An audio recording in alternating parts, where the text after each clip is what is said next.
Good morning all of you. कैसे हैं सभी? स्वागत है आपका सिंपल बीएन बीपीएससी में सीटेट के प्रीवियस ईयर क्वेश्चन की सीरीज चल रही है और इस क्रम में हम आज ईवीएस से संबंधित प्रश्नोत्तर का करने वाले हैं, जो कि आपका पेडागोजी सेक्शन का होगा। ईवीएस से संबंधित जो पेडागोजी क्वेश्चंस होते हैं उसी सभी क्वेश्चंस को हम करने वाले हैं, जो कि आपका ऑनलाइन पेपर हुआ था 23 दिसंबर 2021 को। उसी पेपर का जो है ये क्वेश्चन होगा। ठीक है, इससे पहले हमने आपका 76 से लेकर जो है हमने कर लिया था,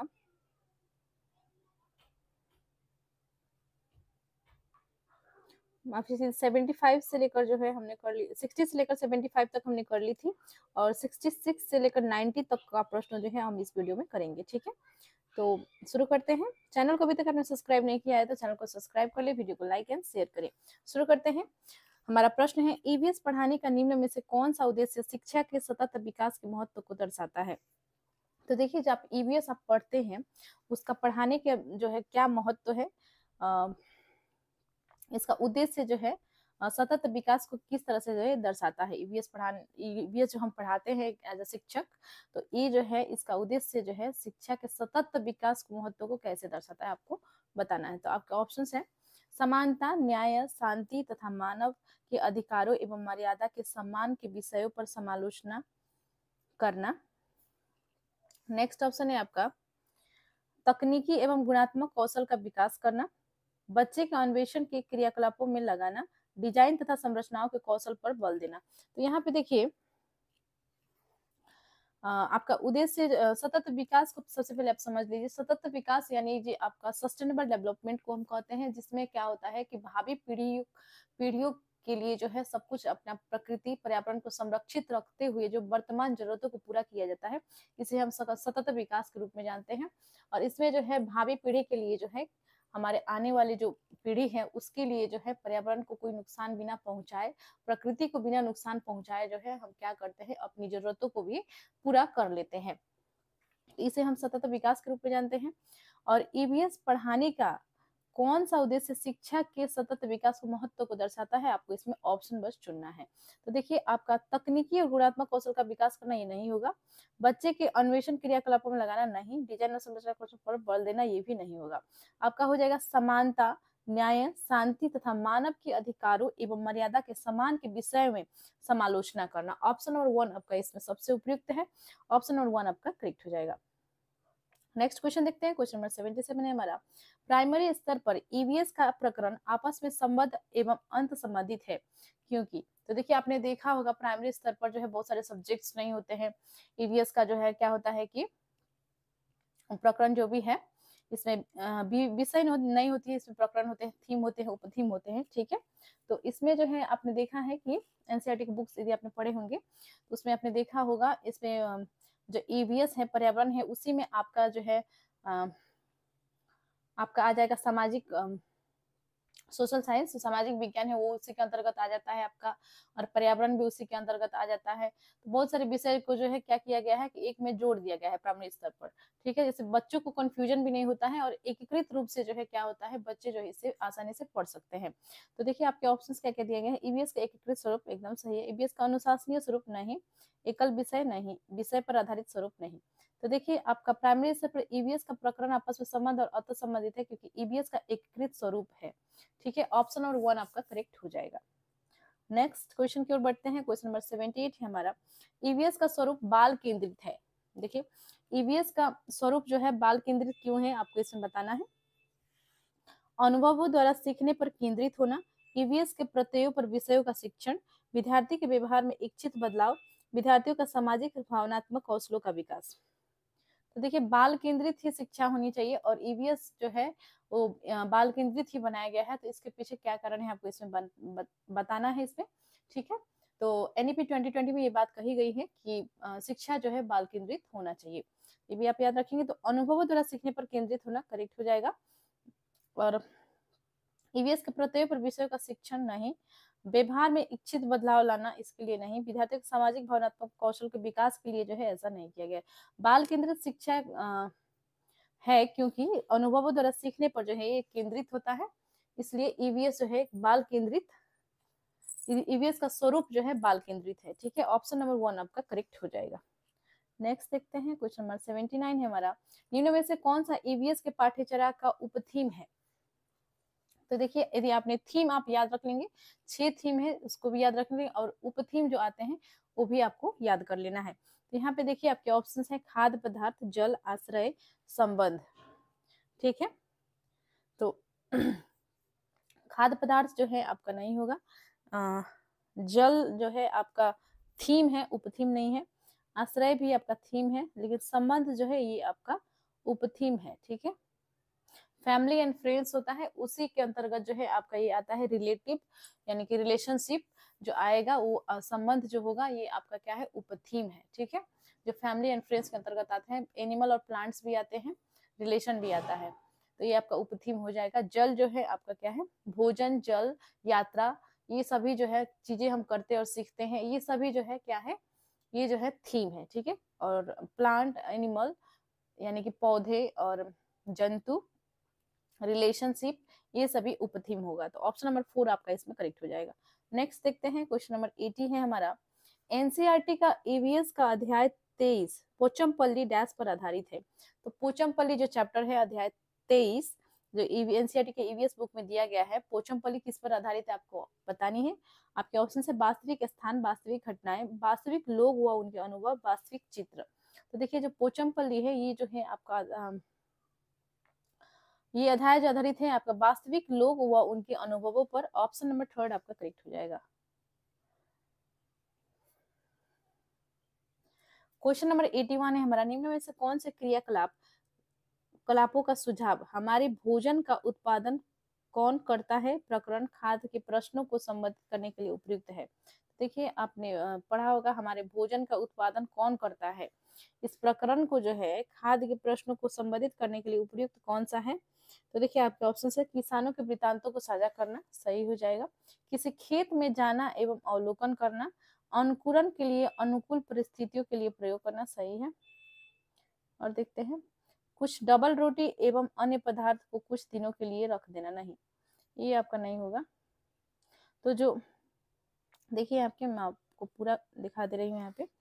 तो देखिए हमारे भोजन का उत्पादन कौन करता है, इस प्रकरण में जो है खाद्य के प्रश्नों को संबोधित करने के लिए जो है ये सभी प्रश्न जो है आपका सही हो जाएंगे। ऑप्शन नंबर आपका ABC आपका इसमें सही हो जाएगा। ऑप्शन नंबर 1 आपका इसमें करेक्ट हो जाएगा, लेकिन ये आपका सही नहीं होगा, कुछ डबल रोटी बनाने खाद्य पदार्थ को कुछ दिनों के लिए रखना। ठीक है, अगला क्वेश्चन देखते हैं, क्वेश्चन नंबर 82 है, ईवीएस को प्रामाणिक एवं अर्थपूर्ण सीखने के लिए क्षेत्र भ्रमण के माध्यम से शिक्षक निम्न का उपयोग कर सकता है। तो देखिए ईवीएस का प्रामाणिक एवं अर्थपूर्ण सीखने के लिए क्षेत्र भ्रमण के माध्यम से शिक्षक किसका उपयोग कर सकता है आपको बताना है इसमें, और कूट में जो है आपको यहाँ पे आंसर बतानी होगी। तो आपके ऑप्शंस देख लेते हैं, संरचनात्मक कार्यपत्र सही है, असंरचनात्मक जैसे देखिए आप नेगेटिव समझ लीजिएगा, भ्रमण के लिए औपचारिक निर्देश, छात्रों को समूह एवं उनका नेतृत्व का गठन करना। तो देखिए इसको यदि आप किसी गतिविधि कोई करते हैं ईवीएस पढ़ाते समय, तो इसमें आप क्या करते हैं, छात्रों का समूह बनाते हैं, उनका नेतृत्व करते हैं, और उन्हें जो है भ्रमण के लिए कहीं भ्रमण पे आप लेके जा रहे हैं, गतिविधि कर रहे हैं कोई, तो ऐसे में आप क्या करते हैं संरचनात्मक कार्यपत्र का और भ्रमण के लिए औपचारिक निर्देश देते हैं, छात्रों का समूह बनाते हैं, उनका नेतृत्व करते हैं। ठीक है, तो A, C और D इसमें आपका करेक्ट हो जाएगा। ACD आपका 1 में दिया गया है, ऑप्शन नंबर आपका 1 है इसमें सही हो जाएगा। नेक्स्ट क्वेश्चन की ओर बढ़ते हैं, क्वेश्चन नंबर हमारा 83 है, थोड़ा ऑप्शन इसमें क्लियर नहीं है, थोड़ा सा देखिए यहाँ पे 83 एनसीईआरटी की कक्षा 5 की ईवीएस पाठ्य पुस्तक के अध्ययन में मेंडल की कहानी देने का क्या उद्देश्य है। तो देखिए मेंडल जिन्होंने जो है मटर के पौधों पर जो है एक्सपेरिमेंट किया था, इन्होंने उस पर प्रयोग किया था, और उन्होंने जो है बहुत सारी चीजें पता लगाई थी, ये आनुवांशिकता के बारे में जो है उन्होंने पता लगाया था, हेरिडिटी कैरेक्टर जो है उनके जो अगले वंशज होते हैं उनमें भी जो है पाए जाते हैं, ये चीजें जो है उन्होंने पता लगाई थी। तो इसके लिए जो है ये क्यों जो है ये आपका ईवीएस के पाठ्यक्रम में डाला गया है, आपसे पूछा जा रहा है। तो देखिए आपके ऑप्शंस हैं, आनुवंशिकता के सिद्धांतों को प्रस्तुत करना, आनुवंशिकता के सिद्धांतों को प्रस्तुत करना, हमारी यहाँ पे कूट में जो है आपको आंसर इसका देनी होगी, ठीक है। देखते हैं, हमारी व्यक्तिगत पहचान किस प्रकार परिवारों से प्राप्त वंशानुगत गुणों से बनती है, इसको केंद्रित करना। वैज्ञानिक प्रयोगों की प्रक्रिया द्वारा विद्यार्थियों को प्रेरित करना। वैज्ञानिकों के सतत परिश्रम की विशेषता को केंद्रित करना। तो देखिए, वन आपका नहीं होगा, सिद्धांतों को प्रस्तुत करने के लिए बस उन्होंने जो है एक्सपेरिमेंट नहीं की थी। हमारी व्यक्तिगत पहचान किस प्रकार परिवार से प्राप्त वंशानुगुण से बनती है, इसको केंद्रित करना, ये आपका सही हो जाएगा। उन्होंने जो है जो वंशानुगत गुण होते हैं, जो आपके हेरिडिटिकल कैरेक्टर जो है आप में पाए जाते हैं, वो जो है आपके माता पिता से प्राप्त होते हैं और इसी से जो है हमारी व्यक्तिगत पहचान बनती है। और ये जो है परिवार से प्राप्त वंशानुगत गुण से जो है हमें मिली होती है। वंश हमारे वंशज के द्वारा जो है हमें ये मिली होती है। तो इसको केंद्रित करना, ये सही हो जाएगा। वैज्ञानिक प्रयोगों की प्रक्रिया द्वारा विद्यार्थियों को प्रेरित करना, उन्होंने जो है इसके लिए वैज्ञानिक प्रयोग किया और इससे जो है क्या होगा कि बच्चे जो है इससे प्रेरित होंगे और उनका भी जो है मन खोज में लगेगा, नए नए अनुसंधान में लगेगा। ये भी आपका सही हो जाएगा। वैज्ञानिकों के सतत परिश्रम की विशेषता को केंद्रित करना, उनके परिश्रम को जो है उन्होंने दर्शाया है, तो ये भी आपका सही हो जाएगा। तो बी सी डी आपका इसमें करेक्ट आंसर हो जाएगा। ऑप्शन नंबर सेकेंड में दिया गया है बी सी डी, ठीक है। नेक्स्ट क्वेश्चन की ओर देखते हैं। क्वेश्चन नंबर 84 है हमारा, रचनात्मक आकलन की तकनीक का चुनाव कीजिए। सहपाठी आकलन, क्रम निर्धारण, मापनी, रेटिंग स्केल, पोर्टफोलियो, प्रदत्त कार्य। तो जो रचनात्मक आकलन होती है, इसमें क्या करते हैं कि देखिए, सृजनात्मकता और रचनात्मक में आप थोड़ा डिफरेंस जान लीजिए। सृजनात्मकता जो है आपका वो थिंकिंग होता है, एक सोच होता है कि आप जो है किसी काम को करेंगे, इस प्रकार से करेंगे। आपका जो स्ट्रेटजी होता है, मान लीजिए आप सीटेट का परीक्षा जो दे रहे हैं, उसके लिए आपने प्लान किया कि मैंने जो है आपने क्या किया कि आपने क्रिटिकल थिंकिंग की, सोचा अपने अपने दिमाग में कि मैं जो है इस प्रीवियस ईयर क्वेश्चन को पूरा करूंगा, इस सिंपल बीएन बीपीएससी में देखकर इसको जो है मैं पूरा इसका वीडियो देख लूंगी या देख लूंगा और इसका जो है मैं पूरा तरह से कॉन्सेप्ट समझ लूंगा और खुद जो है सेल्फ स्टडी भी करूंगा ताकि मैं जो है परीक्षा में पास हो सकूं। जो आपने सोचा, ठीक है, ये आपका सृजनात्मकता हुआ। लेकिन आपने सोचा और कुछ किया नहीं, आपने बस छोड़ दिया, तो ये कुछ नहीं हुआ। यदि तो रचनात्मकता क्या हुआ कि यदि आप उसको फॉलो किए, यदि आपने जो है जो प्लान आपने बनाया था उस चीज को यदि आप फॉलो कर रहे हैं, आप जो है कोशिश कर रहे हैं कि नहीं, मैंने जो वादा किया है खुद से, मैंने जो प्लान किया है, स्ट्रेटजी बनाई है, उसी के अनुरूप मुझे चलना है, मैंने अपना शेड्यूल बना लिया और मैं उसी के अनुसार से चल रही हूँ या चल रहा हूँ, ठीक है। तो आप डेली सिंपल बीएन बीपीएससी में आकर वीडियोस को देख रहे हैं, जितने भी वीडियोस अपलोड हो रहे हैं वो आप सभी देख रहे हैं और आप जो है सेल्फ स्टडी भी कर रहे हैं और भी बहुत सारे कंटेंट आप देख रहे हैं। तो इससे क्या होगा कि आप जो है रचनात्मक कार्यों के भी आप कर रहे हैं, या आप कह लीजिए आपने जो है क्या किया, इससे नॉलेज लिया, रचनात्मक कार्य को जो है आपने किया। तो इसे तो सोचना सृजनात्मकता होता है, उसे करना जो है क्या होता है, रचनात्मकता होती है। तो देखिए आपके ऑप्शंस है, क्वेश्चंस है कि रचनात्मक आकलन का तकनीक का चुनाव कीजिए।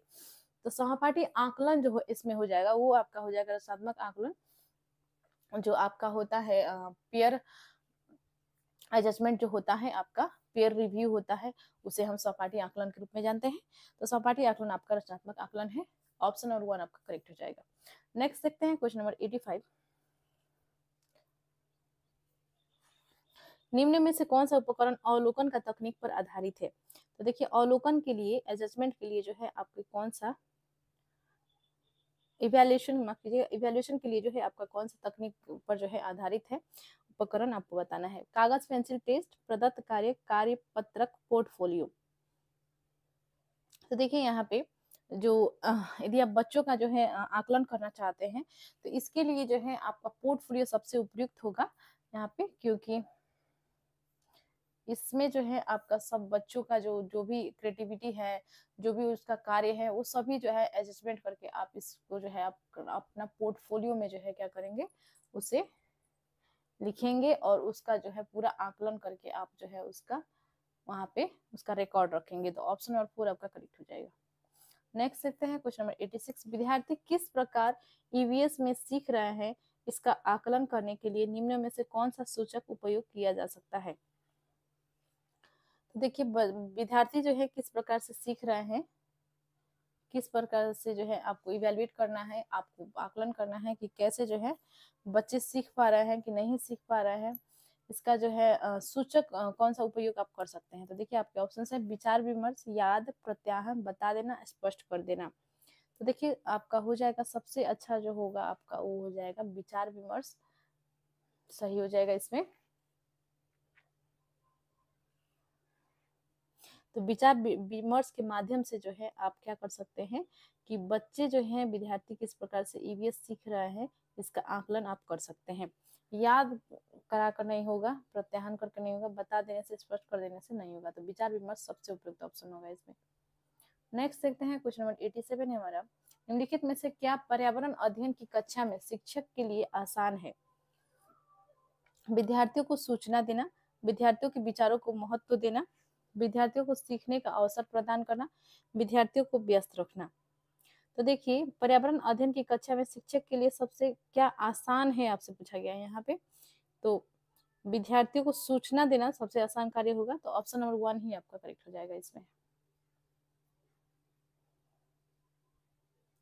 यदि आप बच्चों को जो है क्या करते हैं विचारों का महत्व देते हैं, जैसे कि हमने सेकेंड ऑप्शन में यहाँ पे दिया गया है, या उन्हें सीखने का अवसर प्रदान करते हैं, उन्हें व्यस्त रखना चाहते हैं, तो आपको ये आसान कार्य नहीं होगा। आपके लिए शिक्षक के लिए जो है बहुत थोड़ा आपको जो है इसमें मेहनत करना पड़ेगा। आप उनके लिए जो है प्रेरित पूरा तरह से रहेंगे, अपने बच्चों के लिए, अपने स्टूडेंट्स के लिए, उनके लिए जो है आप बहुत सारे गतिविधि करेंगे, भ्रमण क्षेत्र पर लेकर जाएंगे और उन्हें बहुत सारे जो है ईवीएस से संबंधित बहुत सारे चैप्टर्स को जो है आप अच्छे से उन्हें समझाने की कोशिश करेंगे। उनके लिए जो है बहुत सारे टीएलएम बना सकते हैं, टीचिंग लर्निंग मटेरियल आप खुद से भी बना सकते हैं या खुद खरीद कर भी लाकर आप उन्हें पढ़ा सकते हैं। तो इस तरीका से जो है आप क्या कर सकते हैं कि बच्चों को पढ़ा सकते हैं। लेकिन इसमें आपसे आसान पूछा गया है तो सूचना देना सबसे आसान होगा। तो ये तो कोई भी कर सकता है, ठीक है। ऑप्शन नंबर 1 आपका करेक्ट हो जाएगा। नेक्स्ट देखते हैं क्वेश्चन नंबर 88 है हमारा। निम्नलिखित में से क्या पर्यावरण अध्ययन के सीखने को प्रभावशाली संसाधन है। तो पर्यावरण अध्ययन को सीखने के लिए, पर्यावरण को सीखने के लिए जो है सबसे अच्छा संसाधन कौन सा है, प्रभावशाली संसाधन कौन सा है आपको बताना है। आपके ऑप्शंस है नैरेटिव्स, कार्यपत्रक, मॉडल, चार्ट। तो यहाँ पे देखिए इन सब में जो है आपका नैरेटिव से सबसे अच्छा प्रभावशाली संसाधन होगा पर्यावरण अध्ययन को सीखने के लिए, क्योंकि नैरेटिव कथा के माध्यम से, कहानी के माध्यम से जो है बच्चे अच्छे से सीख पाते हैं। और परियोजना कार्य के तहत आप सिखा सकते हैं बच्चों को। और भी बहुत सारे तरीका होते हैं, ठीक है, लेकिन चार्ट के माध्यम से उतना अच्छा नहीं होगा, नैरेटिव सबसे अच्छा होगा, ठीक है। और देखते हैं क्वेश्चन नंबर 89 और 90, ठीक है। क्वेश्चन नंबर 89 देख लेते हैं पहले। निम्नलिखित में से क्या पर्यावरण अध्ययन की कक्षा में विद्यार्थियों द्वारा पसंद किया जाएगा। देखिए जो पर्यावरण अध्ययन के विद्यार्थी होंगे उन्हें क्या पसंद आ सकता है। आपके ऑप्शंस देखिए क्या क्या है। चित्रकला और शिल्पकला, एकल कार्य, गृह कार्य का आकलन, पाठ का स्पष्ट सारांश। तो यहाँ पे देखिए एकल कार्य कहा गया है, अकेले के आप सब बच्चों के लिए है, अलग अलग कार्य आपने दे दिया, वो अपने कार्य में इन्वॉल्व है, तो ये आपका सही नहीं होगा, इसे बच्चे पसंद इसे नहीं करेंगे। गृह कार्य का आकलन करना, नहीं, ये भी आपका सही तरीका नहीं है। पाठ का स्पष्ट सारांश कर देने से बच्चे सीख नहीं जाएंगे, तो ये भी आपका सही नहीं होगा।